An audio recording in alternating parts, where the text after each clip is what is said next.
नमस्कार दोस्तों, आपका स्वागत है आपके अपने चैनल स्टडी वाइन्स ऑफिशियल पर।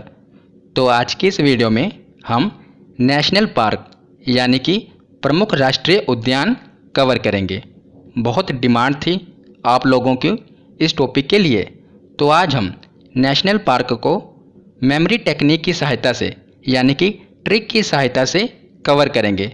चाहे आप किसी भी परीक्षा की तैयारी कर रहे हों, नेशनल पार्क से आपकी परीक्षा में 1 या 2 प्रश्न पूछे ही जाते हैं। और अगर आज आप इस वीडियो को पूरा एंड तक देख लेते हैं तो उसके बाद आपको कोई और वीडियो देखने की ज़रूरत नहीं पड़ेगी। तो चलिए बिना देरी किए हुए वीडियो को शुरू करते हैं। तो चलिए वीडियो की शुरुआत करते हैं। आप लोगों ने 3 चीज़ें सुनी होंगी। एक वन्यजीव अभयारण्य जिसे इंग्लिश में कहते हैं वाइल्ड लाइफ सेंचुरी, दूसरा राष्ट्रीय उद्यान जिसे कहते हैं नेशनल पार्क, और तीसरा जैव मंडल आरक्षित क्षेत्र जिसे इंग्लिश में कहते हैं बायोस्फीयर रिजर्व। तो आज की इस वीडियो में हम राष्ट्रीय उद्यान कवर करेंगे और किसी अन्य वीडियो में वन्यजीव अभयारण्य और जैव मंडल आरक्षित क्षेत्र को भी कवर करेंगे। तो वीडियो को शुरू करने से पहले मैं आपको बताता हूँ कि जो ये वाइल्ड लाइफ सेंचुरी है या नेशनल पार्क हैं, ये बनाए क्यों जाते हैं। तो जैसा कि आपको पता है कि जो भारतीय उपमहाद्वीप है, ये ना केवल अपनी सांस्कृतिक विविधताओं के लिए जाना जाता है, बल्कि यहाँ पर वनस्पतियों और जीवों की भी विविध प्रजातियाँ पाई जाती हैं। इसलिए भारत में वाइल्ड लाइफ सेंचुरी और नेशनल पार्क का निर्माण किया जाता है ताकि जो भी संकटग्रस्त जानवर हैं, पक्षी हैं, उनका संरक्षण यानी कि प्रोटेक्शन किया जा सके। इसीलिए राष्ट्रीय उद्यान और वन्यजीव अभयारण्य बनाए जाते हैं। तो पहले हम वन्यजीव अभयारण्य, राष्ट्रीय उद्यान और जैव मंडल आरक्षित क्षेत्र में क्या डिफरेंस होता है इसे देख लेते हैं, क्योंकि आप बहुत कंफ्यूज होते होंगे कि इन तीनों में क्या डिफरेंस होता है। तो पहले हम डिफरेंस देख लेते हैं, उसके बाद हम राष्ट्रीय उद्यान पढ़ना शुरू करेंगे। तो सबसे पहले देख लेते हैं कि वन्यजीव अभयारण्य यानी कि वाइल्ड लाइफ सेंचुरी क्या होती है। तो वन्यजीव अभयारण्य में किसी एक प्रजाति या कुछ विशिष्ट प्रजातियों का संरक्षण किया जाता है, यानी कि ऐसी प्रजाति जो या तो संकटग्रस्त हो या किसी क्षेत्र में कोई विशिष्ट प्रजाति का जानवर पाया जाता हो, तो उसका संरक्षण करने के लिए वन्यजीव अभयारण्य का निर्माण किया जाता है। मतलब कि उस प्रजाति को बचाने के लिए वन्यजीव अभयारण्य का निर्माण किया जाता है। और वन्यजीव अभयारण्य में कुछ सीमा तक जानवरों को चराने, लकड़ी इकट्ठा करने तथा पर्यटन की छूट होती है। मतलब कि इसमें कुछ हद तक मानव गतिविधियों की छूट होती है। वो अपनी मतलब कि जानवरों को चरा सकते हैं, लकड़ियाँ इकट्ठा कर सकते हैं और पर्यटन की भी छूट होती है। तो उसके बाद हम देखते हैं कि राष्ट्रीय उद्यान क्या होता है। तो राष्ट्रीय उद्यान में सभी जीवों का संरक्षण समान रूप से किया जाता है। तो हमने वन्यजीव अभयारण्य में पढ़ा कि किसी एक प्रजाति या कुछ विशिष्ट प्रजातियों का ही संरक्षण किया जाता है, पर राष्ट्रीय उद्यान में क्या होता है कि राष्ट्रीय उद्यान के अंतर्गत जितनी भी प्रजातियां आती हैं, सभी का संरक्षण समान रूप से किया जाता है, चाहे कोई भी चीज़ हो। उसमें हम वनस्पतियों का भी संरक्षण करते हैं, जानवरों का भी संरक्षण करते हैं और पूरे के पूरे उस पर्यावरण यानी कि एनवायरनमेंट का संरक्षण करते हैं जो कि राष्ट्रीय उद्यान के अंतर्गत आता है। और राष्ट्रीय उद्यान में किसी भी प्रकार की मानव गतिविधि प्रतिबंधित है। हमने वन्यजीव अभयारण्य में देखा कि वहाँ पर कुछ हद तक मानव गतिविधि जो है वो अलाउड है, जैसे कि वो अपने जानवरों को चरा सकते हैं, लकड़ियाँ इकट्ठा कर सकते हैं और पर्यटन की छूट है। पर राष्ट्रीय उद्यान में ऐसी किसी भी प्रकार की मानव गतिविधि प्रतिबंधित है। तो मतलब कि अगर हम कहें तो सबसे सख्त कानून है राष्ट्रीय उद्यान के, और उससे कम सख्त हैं वन्यजीव अभयारण्य के, और उससे भी कम सख्त कानून है जैव मंडल आरक्षित क्षेत्र के। तो अब हम देखते हैं कि जैव मंडल आरक्षित क्षेत्र क्या होता है। तो जैव मंडल रिजर्व में किसी भूभाग की जैव विविधता को बचाने के लिए उस पूरे क्षेत्र को संरक्षित किया जाता है, जिसमें न केवल जीव जंतु बल्कि वनस्पतियाँ और मानव आबादी भी शामिल होती है। तो अगर हम क्षेत्रफल की दृष्टि से देखें तो सबसे बड़ा एरिया होता है जैव मंडल आरक्षित क्षेत्र का, उससे कम होता है वन्यजीव अभयारण्य का, और सबसे कम एरिया होता है राष्ट्रीय उद्यान का। और अगर हम कानून की बात करें, नियम कानून की, तो सबसे ज़्यादा सख्ताई होती है राष्ट्रीय उद्यान में, उससे कम होती है वन्यजीव अभयारण्य में, और उससे भी कम सख्ताई होती है जैव मंडल आरक्षित क्षेत्र में। और जो जैव मंडल आरक्षित क्षेत्र होता है ये काफ़ी बड़े एरिया में फैला होता है। जैसा कि आप इस डायग्राम में देख रहे हैं, ये पूरा ग्रीन एरिया, ये मान लीजिए ये है जैव मंडल आरक्षित क्षेत्र, और उसके बीच में ये जो बैंगनी कलर का आप देख रहे हैं ये है नेशनल पार्क, और ये जो आप देख रहे हैं ब्राउन कलर का ये है वाइल्ड लाइफ सेंचुरी। तो आप देख ही सकते हैं कि एक जैव मंडल आरक्षित क्षेत्र में बहुत से राष्ट्रीय उद्यान भी हो सकते हैं और वन्यजीव अभयारण्य भी इसके अंतर्गत आ सकते हैं। तो जैसा कि जैव मंडल आरक्षित क्षेत्र इतने बड़े भूभाग में फैला होता है, तो इसीलिए इसे 3 क्षेत्रों में बांटा जाता है। जैसा आप ये इमेज में देख रहे हैं, यह 3 लेयर में बटा होता है। सबसे बीच में होता है जो ये येलो कलर का है, यानी कि पीले कलर का है, इसे कहते हैं कोर जोन। इसमें किसी भी प्रकार की मानव गतिविधि अलाउड नहीं होती। जिस प्रकार राष्ट्रीय उद्यान में किसी भी प्रकार की मानव गतिविधि अलाउड नहीं है ना, इसी प्रकार कोर जोन में भी किसी भी प्रकार की मानव गतिविधि प्रतिबंधित है। उसके बाद ये दूसरा जो आप ऑरेंज कलर का देख रहे हैं, इसे कहते हैं बफर जोन। ये देख रहे हैं ना, ये दूसरी लेयर, इसे कहते हैं बफर जोन।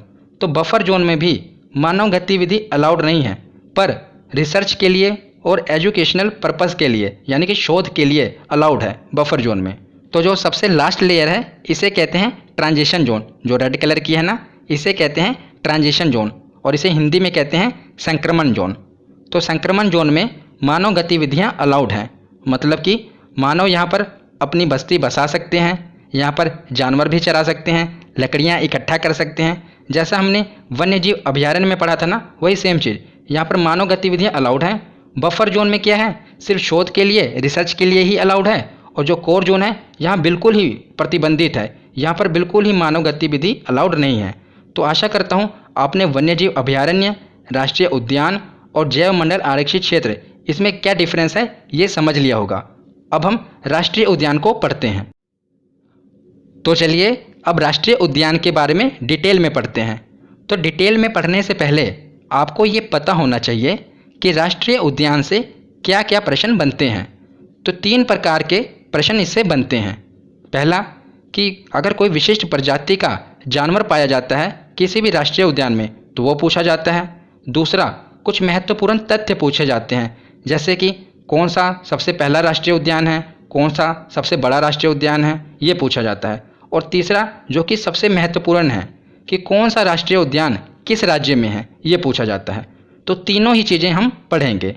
तो सबसे पहले हम देखते हैं कुछ महत्वपूर्ण तथ्य कि कौन सा राष्ट्रीय उद्यान सबसे पहले बना, कौन सा सबसे बड़ा है, ये सब हम पहले कवर कर लेते हैं। तो ये सीधा 1 लाइनर क्वेश्चन पूछे जाते हैं। तो सबसे पहले देखते हैं कि भारत का सबसे पहला राष्ट्रीय उद्यान कौन सा है। तो ये है हेली नेशनल पार्क। ये भारत का सबसे पहला राष्ट्रीय उद्यान है जिसका निर्माण 1936 में हुआ था और जिसका नाम अब बदल दिया गया है। अब इसका नाम है जिम कॉर्बेट राष्ट्रीय उद्यान। जब ये बना था तो इसका नाम था हेली नेशनल पार्क, पर अब इसका नाम है जिम कॉर्बेट राष्ट्रीय उद्यान, जो कहाँ पर है, ये उत्तराखंड में है। ये तीनों चीज़ें आप याद रखिएगा। सबसे पहला राष्ट्रीय उद्यान है हेली नेशनल पार्क, जिसका अब नाम है जिम कॉर्बेट राष्ट्रीय उद्यान, और ये उत्तराखंड में है। तो हमने पहला राष्ट्रीय उद्यान देख लिया। अब हम देखते हैं कि भारत का सबसे बड़ा राष्ट्रीय उद्यान कौन सा है। सबसे बड़ा, तो भारत का सबसे बड़ा राष्ट्रीय उद्यान है हेमिस राष्ट्रीय उद्यान, यानी कि हेमिस नेशनल पार्क। यह राष्ट्रीय उद्यान लद्दाख में स्थित है, जो भारत में जम्मू कश्मीर और लद्दाख 2 केंद्र शासित प्रदेश बन चुके हैं ना, तो ये अब लद्दाख में स्थित है। पहले हम पढ़ते थे कि ये जम्मू कश्मीर में था, पर अब ये लद्दाख में आ चुका है। तो याद रखिएगा, हेमिस राष्ट्रीय उद्यान लद्दाख में स्थित है, जो कि 4400 वर्ग किलोमीटर में फैला हुआ है, जिस कारण ये भारत का सबसे बड़ा राष्ट्रीय उद्यान है। और ये जो हेमिस नेशनल पार्क है ये किस लिए जाना जाता है, तो ये अपने हिम तेंदुए के लिए जाना जाता है, यानी कि यहाँ पर स्नो लेपर्ड पाया जाता है, इसीलिए ये प्रसिद्ध है। तो हमने ये देख लिया कि भारत का सबसे बड़ा राष्ट्रीय उद्यान कौन सा है। अब हम देखते हैं कि भारत का सबसे छोटा राष्ट्रीय उद्यान कौन सा है? तो भारत का सबसे छोटा राष्ट्रीय उद्यान साउथ बटन राष्ट्रीय उद्यान है। याद रखिएगा कौन सा? साउथ बटन, जिसका क्षेत्रफल 0.03 वर्ग किलोमीटर है, बहुत ही कम है। और यह राष्ट्रीय उद्यान भारत के केंद्र शासित प्रदेश अंडमान और निकोबार द्वीप समूह पर स्थित है। तो जैसा कि आप इमेज में देख रहे हैं, ये अंडमान और निकोबार का एक द्वीप है जिस पर ये राष्ट्रीय पार्क बना हुआ है और जो कि 0.03 वर्ग किलोमीटर में फैला हुआ है, जिससे कारण इसे भारत का सबसे छोटा राष्ट्रीय उद्यान कहा जाता है। कौन सा है ये? साउथ बटन राष्ट्रीय उद्यान। तो उसके बाद हम देखते हैं कि भारत में सबसे ज़्यादा राष्ट्रीय उद्यान किस राज्य में है? तो याद रखिएगा मध्य प्रदेश में। मध्य प्रदेश में सबसे ज़्यादा राष्ट्रीय उद्यान है, कितने? 11। तो महत्वपूर्ण तथ्य हमने देख लिए। अब हम देखते हैं सभी राज्यों के प्रमुख राष्ट्रीय उद्यान। तो सबसे पहले हम जम्मू कश्मीर के नेशनल पार्क देखते हैं। तो जम्मू कश्मीर के 3 नेशनल पार्क हैं जो एग्ज़ाम में पूछे जाते हैं। कौन कौन से?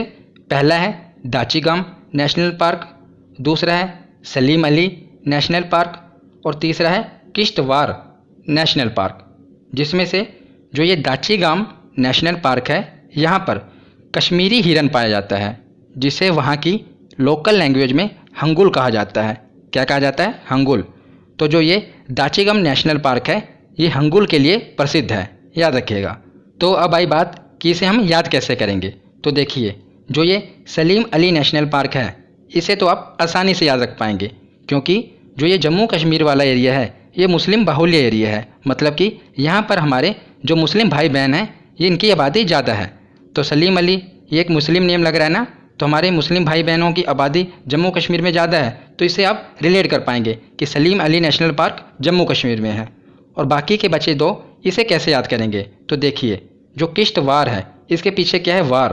तो आपको पता है कि जो जम्मू कश्मीर वाला एरिया है, ये आतंकवाद से पीड़ित रहता है, तो यहाँ पर हमेशा वॉर होती रहती है ना, तो इसके पीछे किश्तवाड़ के पीछे है वार, तो इसे आप रिलेट कर पाएंगे।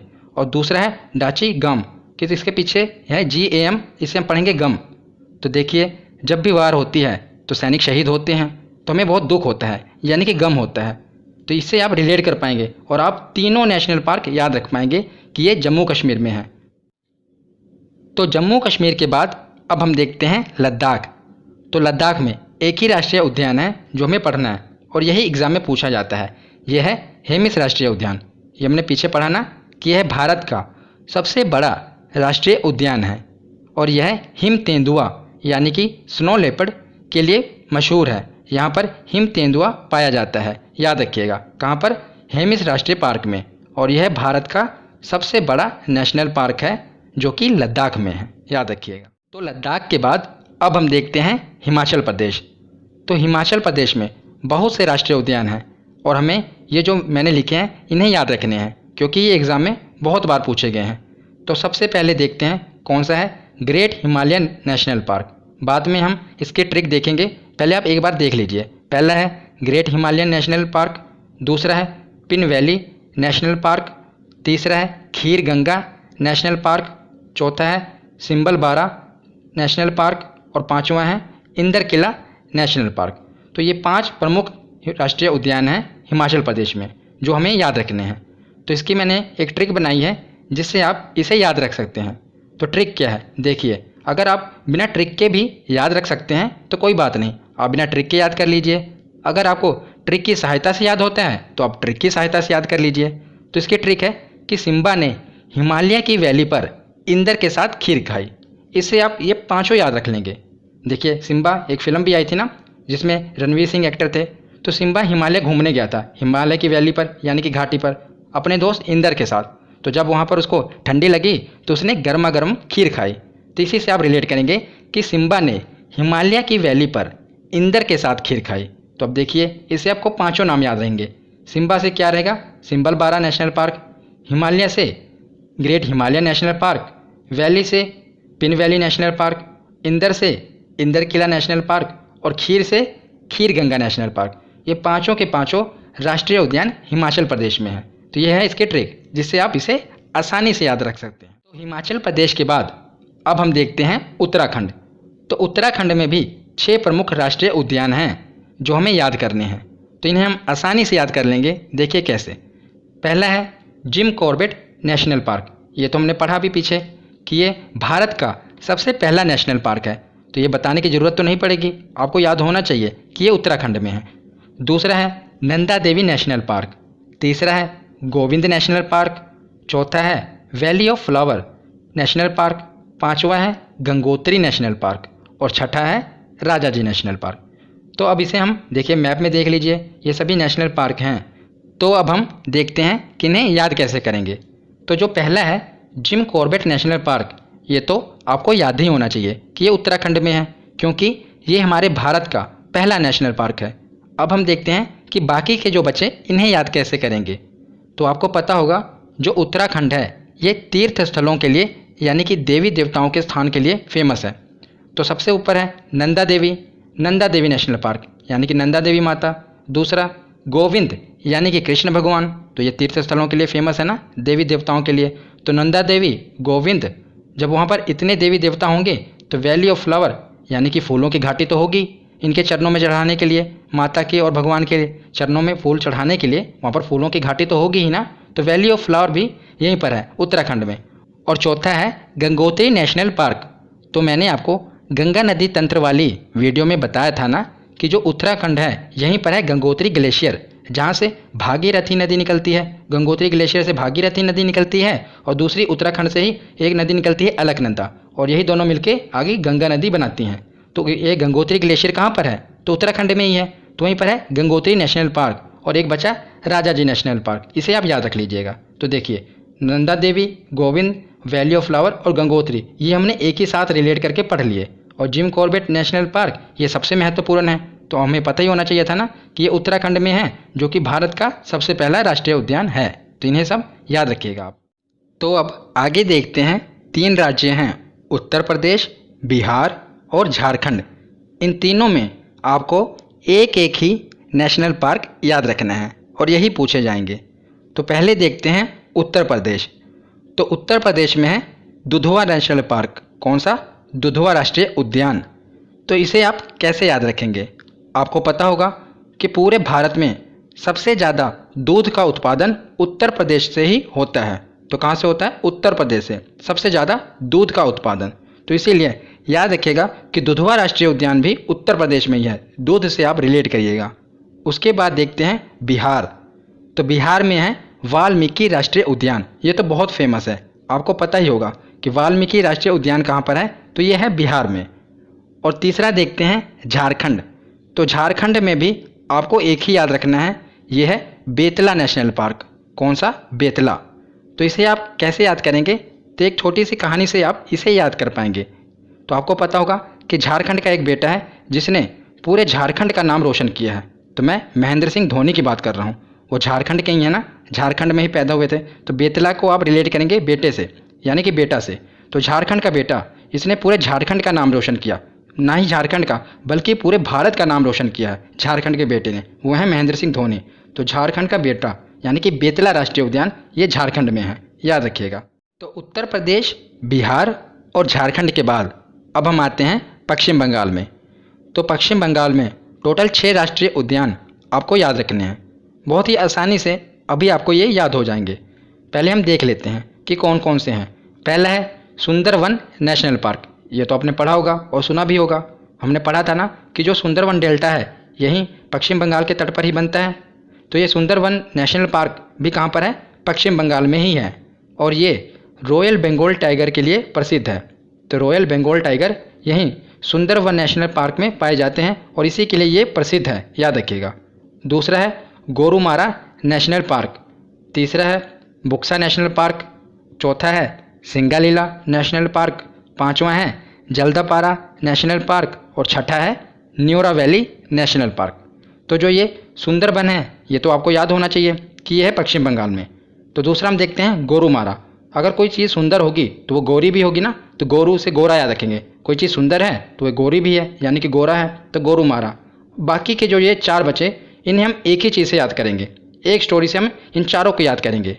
तो आपने एक गाना सुना होगा, जो एक गाना है हाय गर्मी। इसी से हम इसे याद करेंगे। तो वो गाना था ना, पारा इतना हाई हुआ कि, हाँ जैसे आपको ये गाना याद है उसी प्रकार ये भी याद होना चाहिए। तो देखिए जो ये जल्द पारा, इसके पीछे क्या है, पारा। तो इसे हम कैसे याद करेंगे, देखिए बुक्सा, बुक्सा नेशनल पार्क है ना, तो बुक्सा को हम पढ़ेंगे बादशाह। तो बुक्सा ने यानी कि बादशाह ने एक गाना सिंग यानी कि गाना गाया था, कौन सा, पारा, पारा वाला गाना गाया था ना कि पारा इतना हाई हुआ। तो उसमें डांस किसने किया था, तो नोरा फतेही ने, यानी कि न्योरा, न्योरा को नोरा, तो नोरा फतेही ने डांस किया था। तो आपको ये चारों याद होंगे। देखिए बादशाह ने एक गाना सिंग किया यानी एक गाना गाया, कौन सा, पारा वाला। तो पारे वाले गाने में डांस किसने किया था, तो नोरा फतेही ने यानी कि न्योरा ने। तो ये चारों नेशनल पार्क आप इस एक स्टोरी से यानी कि रिलेट कर पाएंगे, जिससे आपको ये कभी नहीं भूलेंगे, क्योंकि ये इंपॉर्टेंट है इसलिए मैंने आपको बताएं। क्योंकि सुंदरबन ये तो सभी को पता होता है, पर बाकी जो ये चार हैं ये नहीं पता होते। अब हम इन्हें भी याद रख पाएंगे। तो पश्चिम बंगाल के बाद अब हम देखते हैं उड़ीसा। तो उड़ीसा में कुल 2 राष्ट्रीय उद्यान हैं जो एग्ज़ाम में बार बार रिपीट होते हैं, इन्हीं को याद रखिएगा। पहला है भीतरकनिका नेशनल पार्क और दूसरा है सिमलीपाल नेशनल पार्क। ये आप देख रहे हैं इमेज में, ये है भीतरकनिका और ये है सिमलीपाल। तो इसकी एक ट्रिक है, देखिए आपको पता होगा कि भारत के जितने भी तटीय राज्य हैं ना, ये जितने भी तटीय राज्य हैं ये बाकी राज्यों की तुलना में ज़्यादा डेवलप हैं। आप देखेंगे तो ये बाकी राज्यों की तुलना में जितने भी तटीय राज्य हैं जो समुद्र से सटे हुए हैं ये ज़्यादा विकसित है। पर इसमें से अकेला जो ये उड़ीसा है ये विकसित नहीं है, ये थोड़ा भी पिछड़ा हुआ है। और बाकी के जितने राज्य हैं आप देखेंगे, गुजरात हो गया, महाराष्ट्र हो गया, तमिलनाडु, केरल, आंध्र प्रदेश, ये सभी काफ़ी डेवलप हैं। पर जो ये उड़ीसा राज्य है ये अभी भी पिछड़ा हुआ है। तो यही है ट्रिक कि जो उड़ीसा है अभी भी भीतर से सिंपल है। भीतर से कैसा है, सिंपल है, अभी भी बेचारा डेवलप नहीं हुआ है। तो भीतर से भीतरकनिका और सिंपल से सिमलीपाल। तो उड़ीसा भीतर से सिंपल है। इस एक ट्रिक से आप दोनों नेशनल पार्क भीतरकनिका और सिमलीपाल याद रख पाएंगे कि ये उड़ीसा में है, क्योंकि उड़ीसा भीतर से सिंपल है। तो उड़ीसा के बाद अब हम देखते हैं राजस्थान। तो राजस्थान में आपको टोटल 4 राष्ट्रीय उद्यान याद रखने हैं। पहला है डेजर्ट नेशनल पार्क।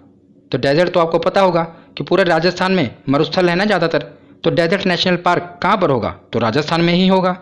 दूसरा है रणथंभौर नेशनल पार्क। तो रणथंभौर भी ऐसा ही नाम है जो कि राजस्थान में ही होगा। रणथंभौर, चित्तौड़गढ़ ये सब कहाँ होते हैं, राजस्थान में ही ऐसे नाम होते हैं। तो रणथंभौर नेशनल पार्क भी राजस्थान में ही है। बाकी के जो 2 बचे इन्हें हम याद करेंगे एक ट्रिक से। तीसरा है सरिस्का नेशनल पार्क और चौथा है केवलादेव नेशनल पार्क। और याद रखिएगा केवलादेव नेशनल पार्क में साइबेरियन सारस के लिए प्रसिद्ध है। ये केवलादेव नेशनल पार्क, यहाँ पर साइबेरियन सारस पाए जाते हैं, याद रखिएगा, ये पूछा गया है एग्जाम में।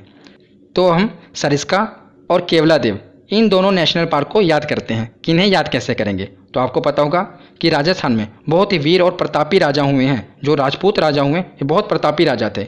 इनका मानना था कि ये अपना सर कटा देंगे पर झुकाएंगे नहीं। ये झुकाते किसके आगे थे, या तो माता पिता या देव के आगे, यानी कि केवल देव के, देव यानी कि देवताओं के आगे। तो वो अपना सर कटा देंगे पर झुकाएंगे नहीं। सर से सरिस्का नेशनल पार्क, राजस्थान में ही राजपूत राजा थे ना, और केवलादेव केवल देव के आगे ही अपना सर झुकाते थे। देव या जो देवतुल्य हों जैसे कि माता पिता हों उनके आगे ही अपना सर झुकाते थे और किसी के आगे नहीं।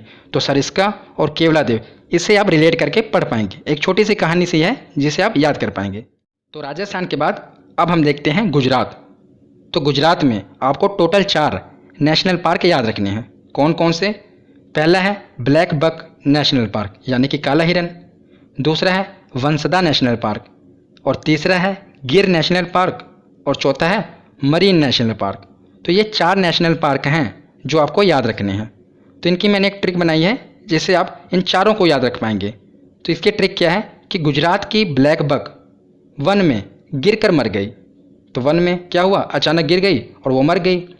तो कैसे याद रखेंगे, देखिए ब्लैक बक गुजरात की ब्लैक बक है ना, तो गुजरात की ब्लैक बक से ब्लैक बक, वन मतलब कि वंसदा, गिर नेशनल पार्क गिर कर मर गई, मर से मरीन नेशनल पार्क।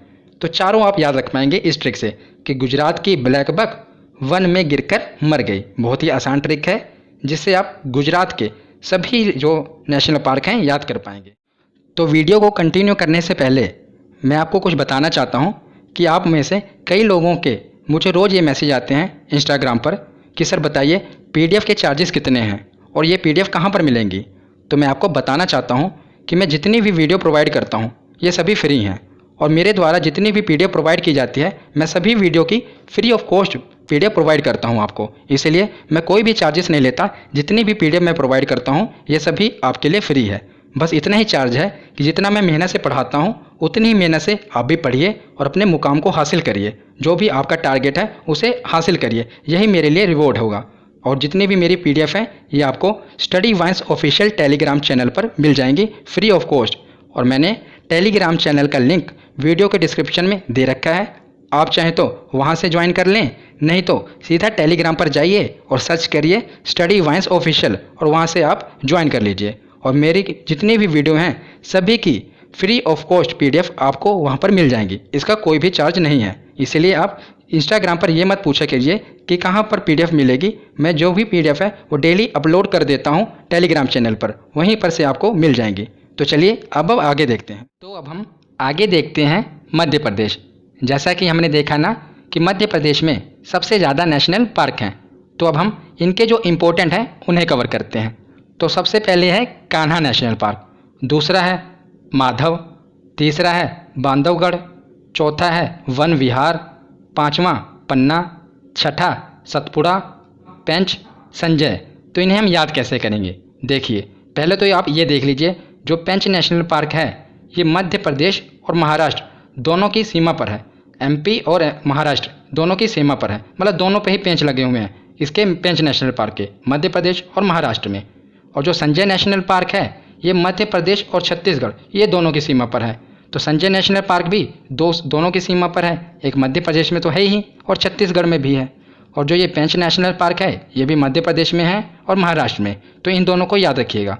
और जो ये है सतपुड़ा नेशनल पार्क, तो मैंने आपको बताया था इम्पोर्टेंट जो पर्वत वाली वीडियो थी कि जो सतपुड़ा पर्वत श्रेणी है ये मध्य प्रदेश में है ना, तो सतपुड़ा नेशनल पार्क भी मध्य प्रदेश में ही है।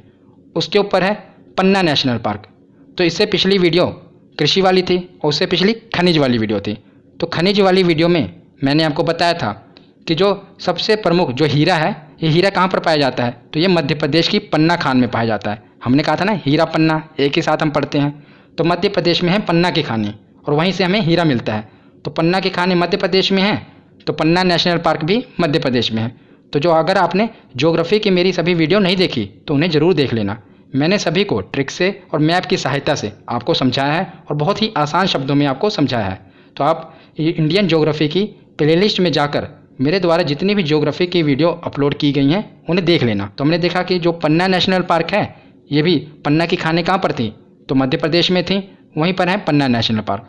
तो उसके ऊपर है वन विहार नेशनल पार्क। तो सबसे ज़्यादा वन भारत में मध्य प्रदेश में ही हैं, तो उसी से हम याद रखेंगे कि वन विहार पार्क भी मध्य प्रदेश में ही है। तो देखिए किसी भी ट्रिक की आपको ज़रूरत पड़ रही है, बस आप कुछ लिंक करके इन्हें याद रख पा रहे हैं। उसके ऊपर है ये ऊपर वाले तीन हम देखते हैं। तो देखिए ये तीनों एक है कान्हा, कान्हा को ही माधव कहते हैं और माधव और बांधव साथ साथ रिलेट हो रहे हैं। तो कान्हा माधव बांधव ये आप याद रखेंगे कि मध्य प्रदेश में है। कान्हा माधव भी कान्हा जी को ही कहते थे और बांधव आप रिलेट कर लीजिएगा, कान्हा माधव बांधव ये तीनों मध्य प्रदेश में हैं। वन सबसे ज़्यादा वन मध्य प्रदेश में है, पन्ना पन्ना की खाने मध्य प्रदेश में है, सतपुड़ा सतपुड़ा पर्वत श्रृंखला मध्य प्रदेश में है। तो ये सभी आप मध्य प्रदेश से रिलेट करके याद रख पाएंगे। तो मध्य प्रदेश के बाद अब हम देखते हैं छत्तीसगढ़। तो सबसे देखिए नीचे है गुरु घासीदास संजय नेशनल पार्क। तो अभी हमने जो पीछे ये पढ़ा ना कौन सा संजय नेशनल पार्क, जो कि मध्य प्रदेश और छत्तीसगढ़ दोनों में ही फैला हुआ था, वही संजय नेशनल पार्क को छत्तीसगढ़ में क्या कहते हैं, गुरु घासीदास नेशनल पार्क। और उसके ऊपर है कांगेर वैली नेशनल पार्क। और सबसे ज़्यादा इम्पोर्टेंट जो कि एग्ज़ाम में पूछा जाता है अगर छत्तीसगढ़ से पूछा जाए तो ये है इंद्रावती नेशनल पार्क। तो ये एग्ज़ाम में पूछा जाता है, तो इसे हम कैसे याद रखेंगे? तो मैंने आपको नदी वाली वीडियो में बताया था कि इंद्रावती नदी किस राज्य की प्रमुख नदी है, तो ये छत्तीसगढ़ की प्रमुख नदी है। याद रखिएगा इंद्रावती नदी कहाँ की प्रमुख नदी है, तो छत्तीसगढ़ की। तो उसी से आप रिलेट करेंगे कि वहाँ की प्रमुख नदी है छत्तीसगढ़ की, तो वहीं पर होगा इंद्रावती नेशनल पार्क। तो इसे आप याद कर पाएंगे। तो छत्तीसगढ़ के बाद अब हम देखते हैं असम। तो असम में कुल 5 नेशनल पार्क हैं और हम इन 5 को अभी चुटकियों में याद कर लेंगे और सभी महत्वपूर्ण हैं। कौन कौन से? पहला है मानस नेशनल पार्क, दूसरा है नामेरी नेशनल पार्क, तीसरा है मोस्ट इम्पोर्टेंट कौन सा, काजीरंगा नेशनल पार्क। आपने काजीरंगा नेशनल पार्क के बारे में सुना होगा ना। तो ये जो काजीरंगा नेशनल पार्क है ये फेमस क्यों है, तो ये एक सींग वाले गेंडे के लिए फेमस है। यहाँ पर एक सींग वाला गेंडा पाया जाता है, इसी के लिए प्रसिद्ध है ये काजीरंगा नेशनल पार्क। उसके बाद है डिब्रू सैखोवा नेशनल पार्क, और एक है राजीव गांधी ओरांग नेशनल पार्क। तो राजीव गांधी नाम से आपको 3 नेशनल पार्क देखने को मिलेंगे। अभी आप पढ़ लीजिए, लास्ट में मैं आपको कंक्लूजन बता दूंगा कि कहाँ कहाँ पर कौन कौन से हैं। तो ये है राजीव गांधी, साथ में देखिए क्या लिखा है, ओरांग। तो कई बार लिखा होता है ओरांग नेशनल पार्क, तो उसे ही आप असम में ही टिक करेंगे। अगर लिखा होगा राजीव गांधी ओरांग नेशनल पार्क, तो भी वो असम में ही होगा। तो इसे अब हम एक ट्रिक से याद करते हैं, जिसे हम पाँचों के पाँचों याद रख पाएंगे और कभी नहीं भूलेंगे। आपने एक कहावत तो सुनी होगी ना कि जब मियाँ बीबी राजी, हाँ कहावत तो आपको पूरी याद है कि जब मियाँ बीबी राजी तो क्या करेगा काजी। पर इस कहावत से आपको कोई फ़ायदा नहीं हुआ, पर आज आपको इससे फ़ायदा होगा। यहाँ पर ट्रिक क्या है कि माना ना मेरी असम का काजी, करवा दी डिब्रू राज से शादी। यहाँ पर क्या हुआ, काजी तो माना पड़ा है पर मियाँ बीबी राजी नहीं है। वहाँ पर मियाँ बीबी राजी थे पर काजी नहीं माना था। यहाँ पर काजी मान चुका है पर मियाँ बीबी राजी नहीं है। माना ना मेरी असम का काजी, करवा दी डिब्रू राज से शादी। तो देखिए इसे याद कैसे करेंगे। माना से मानस नेशनल पार्क, नामेरी से नामेरी नेशनल पार्क, काजी से काजीरंगा नेशनल पार्क, और डिब्रू राज से डिब्रू सैखोवा नेशनल पार्क, और राज से राजीव गांधी ओरांग नेशनल पार्क। तो माना नामेरी असम का काजी, करवा दी डिब्रू राज से शादी। तो अब इसी लाइन से आप पाँचों के पाँचों असम के जितने भी राष्ट्रीय उद्यान हैं याद कर पाएंगे। बहुत ही आसान ट्रिक है ना। तो चलिए अब आगे देखते हैं। असम के बाद हम देखते हैं 3 राज्य, सिक्किम, मणिपुर और अरुणाचल प्रदेश। तो सबसे पहले देखते हैं सिक्किम। तो सिक्किम में है कंचनजंगा राष्ट्रीय उद्यान, सुना ही होगा आपने, बहुत ही फेमस है। इसको वहाँ के लोकल लोग कहते हैं कांचनजोंगा नेशनल पार्क, हिंदी में हम पढ़ते हैं कंचनजंगा राष्ट्रीय उद्यान। तो कंचनजंगा नेशनल पार्क बहुत ही फेमस है, और मैंने आपको जो पर्वतों वाली वीडियो थी वहाँ पर आपको बताया था कि कंचनजंगा जो पर्वत है वो कहाँ पर है, तो वो सिक्किम में ही है ना, तो आपको पता होगा। तो कंचनजंगा राष्ट्रीय उद्यान भी सिक्किम में ही है, याद रखिएगा। तो सिक्किम के बाद देखते हैं मणिपुर। मणिपुर में एक नेशनल पार्क है और यही सबसे ज़्यादा इम्पोर्टेंट है, कैबुल लामजाओ नेशनल पार्क। तो ये इतना इम्पोर्टेंट क्यों है, क्योंकि ये दुनिया का एकमात्र ऐसा पार्क है जो कि पानी पर तैर रहा है, यानी कि फ्लोट कर रहा है। ये दुनिया का एकमात्र तैरता हुआ नेशनल पार्क है, इसीलिए ये इम्पोर्टेंट बन जाता है। तो मैंने आपको झील वाली वीडियो में बताया था कि मणिपुर में एक झील है लोकटक झील, वहीं पर ये नेशनल पार्क है जिसका नाम है कैबुल लामजाओ नेशनल पार्क। और वहाँ पर मैंने आपको ट्रिक बताई थी ना, जिससे आप राज्य, झील और ये पार्क तीनों को एक साथ याद कर पाओगे। मैं दोबारा बता देता हूँ। तो जैसे कि ये झील है अपने आप में अद्भुत है ना, कि दुनिया की एकमात्र झील है कि जो पानी में तैर रही है, इसीलिए जो लोग हैं वो क्या करते हैं, मनी खर्चा करके, यानी कि पैसा खर्चा करके इसको देखने के लिए आते हैं। तो मनी खर्चा करके कौन से किसको देखने आते हैं, कैबुल लामजाओ पार्क को, क्योंकि ये दुनिया का एकमात्र तैरता हुआ पार्क है। तो मनी खर्चा करेंगे यानी कि पैसा खर्चा करेंगे, मनी से मणिपुर, तो लोग देखने आएंगे, लोग से लोकटक झील, यानी कि लोकटक झील पर है कौन सा नेशनल पार्क है, तो कैबुल लामजाओ नेशनल पार्क है, क्योंकि ये दुनिया का एकमात्र तैरता हुआ पार्क है, इसलिए लोग मनी खर्चा करके इसे देखने आते हैं। तो याद रखिएगा। तो इसके बाद देखते हैं अरुणाचल प्रदेश। अरुणाचल प्रदेश में एक ही है, इसे आप याद रख लीजिएगा, कौन सा, नामदफा नेशनल पार्क। तो एक इकलौता है, तो इसे याद रख लीजिएगा, कौन सा, नामदफा नेशनल पार्क। तो अब हम आगे देखते हैं महाराष्ट्र। तो महाराष्ट्र में कुल 4 नेशनल पार्क हैं जो हमें याद करने हैं। कौन कौन से, पहला है संजय गांधी नेशनल पार्क, दूसरा है ताडोबा नेशनल पार्क, तीसरा है गूगामल नेशनल पार्क, और चौथा है नवेगांव नेशनल पार्क। तो याद रखिएगा यहाँ पर है संजय गांधी नेशनल पार्क। अभी हमने पीछे एक पढ़ा था मध्य प्रदेश में संजय नेशनल पार्क, वहाँ था सिर्फ संजय नेशनल पार्क, जो कि मध्य प्रदेश और छत्तीसगढ़ में भी एंटर करता था। छत्तीसगढ़ में उसे गुरु घासीदास कहते थे और मध्य प्रदेश में क्या कहते थे, संजय नेशनल पार्क। जब उसके साथ लग जाए गांधी, संजय गांधी नेशनल पार्क, तो वो है महाराष्ट्र में, याद रखिएगा। और उसके साथ है ताडोबा राष्ट्रीय उद्यान, गूगामल राष्ट्रीय उद्यान और नवेगांव राष्ट्रीय उद्यान। तो इसे हम याद कैसे करेंगे, तो आपको पता होगा जो नवेगांव है, गोरेगांव, ये कहाँ पर है, महाराष्ट्र में है ना। तो इसकी ट्रिक है कि संजय और गूगामल महाराष्ट्र के नवेगांव में तंबोला खेल रहे थे। तो तंबोला आपको पता है गेम है, तो ये दोनों मिलकर संजय और गूगामल ये महाराष्ट्र के नवेगांव में क्या कर रहे थे, तंबोला खेल रहे थे। जब नवेगांव आएगा तो आपको पता रहेगा ये महाराष्ट्र में ही है। तो संजय और गूगामल नवेगांव में तंबोला खेल रहे थे।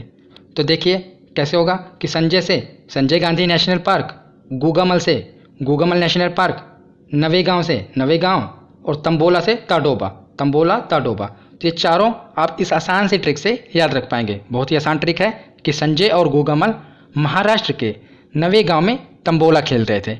अगर आपको बिना ट्रिक के ही याद रहता है तो आप बिना ट्रिक के याद कर लेना, पर अगर आपको ट्रिक से याद रहता है तो एक बार वीडियो को आप पूरा देख लेना, उसके बाद मैं आपको PDF प्रोवाइड करूँगा, पूरे आप नोट्स बना लेना।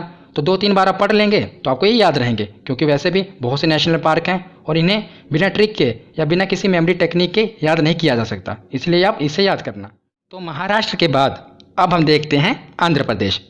तो आंध्र प्रदेश में 3 राष्ट्रीय उद्यान आपको याद रखने हैं। कौन कौन से? पहला है राजीव गांधी नेशनल पार्क, दूसरा है श्री वेंकटेश्वर नेशनल पार्क और तीसरा है पापीकोंडा नेशनल पार्क। तो मैंने आपको बताया था ना कि जो राजीव गांधी नेशनल पार्क हैं ये 3 नेशनल पार्क हैं। आप अक्सर कंफ्यूज रहते होंगे कि कौन सा राजीव गांधी कहाँ पर हम टिक करें, तो मैं आपको बताता हूँ। देखिए, अगर लिखा है राजीव गांधी ओरांग नेशनल पार्क, साथ में लिखा हो ओरांग, अगर खाली ये लिखा हो कि ओरांग नेशनल पार्क तो वो भी असम में है। अगर ये लिखा हो राजीव गांधी ओरांग नेशनल पार्क तो भी असम में ही होगा। अगर ये लिखा है कि राजीव गांधी नेशनल पार्क, खाली राजीव गांधी लिखा हो, तो ये होगा आंध्र प्रदेश में। और इसी को हम रामेश्वरम नेशनल पार्क भी कहते हैं। अगर लिखा हो राजीव गांधी रामेश्वरम तब भी आप टिक करेंगे आंध्र प्रदेश, क्योंकि इसी को कहते हैं ना रामेश्वरम। और तीसरा अभी हम आगे पढ़ेंगे वो है कर्नाटक में, जिसे कहते हैं राजीव गांधी नागरहोल नेशनल पार्क। वो अक्सर लिखा आता है नागरहोल नेशनल पार्क, पर कई बार क्या होता है वो राजीव गांधी नागरहोल भी लिख देते हैं। तो याद रखिएगा, राजीव गांधी नागरहोल कर्नाटक, राजीव गांधी रामेश्वरम आंध्र प्रदेश, राजीव गांधी ओरांग असम। तो ये तीनों आप याद रखिएगा।